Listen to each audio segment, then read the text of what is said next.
Hello everyone, আমার YouTube চ্যানেলে সবাইকে স্বাগত জানাই। তো আমি আবারও চলে আসলাম একটা নতুন রেসিপি নিয়ে। তো আজকে বানাতে চলেছি সয়াবিন আর মুগ ডালের ঢোকলার ডালনা। তার জন্য দেখো, এখানে প্রথমে কড়াইতে জল বসিয়ে এখানে একটু নুন দিয়ে দিলাম সয়াবিনগুলো। এগুলোকে হালকা বয়েল করে নেব, কারণ বয়েল করে নিলে পেস্ট করতে সুবিধে হবে। তো আর মুগ ডালটা ছিল, মুগ ডালটা আগেই পেস্ট করা হয়ে গেছে, সেটা আর নেওয়া হয়নি। তারপরে দেখো এখানে বয়েল করা সয়াবিনগুলো উঠিয়ে সেগুলোকে পেস্ট করে তারপরে এই যে কড়াইতে অল্প তেল দিয়ে সেগুলো মুগ ডালের পেস্ট আর সয়াবিনের পেস্টটাকে হালকা ভেজে পুরের মতো বানিয়ে সেটাকে কেটে নিচ্ছি।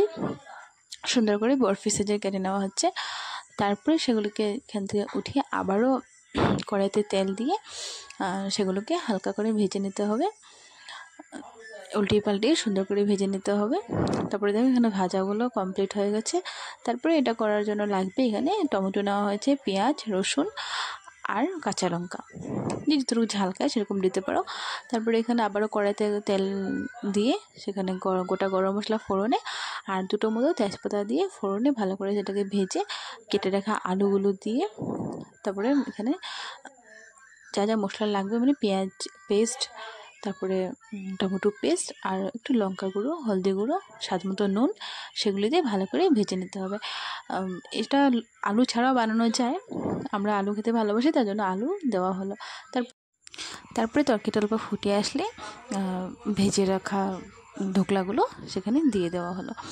তারপরে একটু নামানোর আগে অল্প গরম মশলা দিয়ে সুন্দর করে নামিয়ে নিল। অনেক টেস্টি হয় খেতে, তোমরা বানিয়ে খেতে পারো।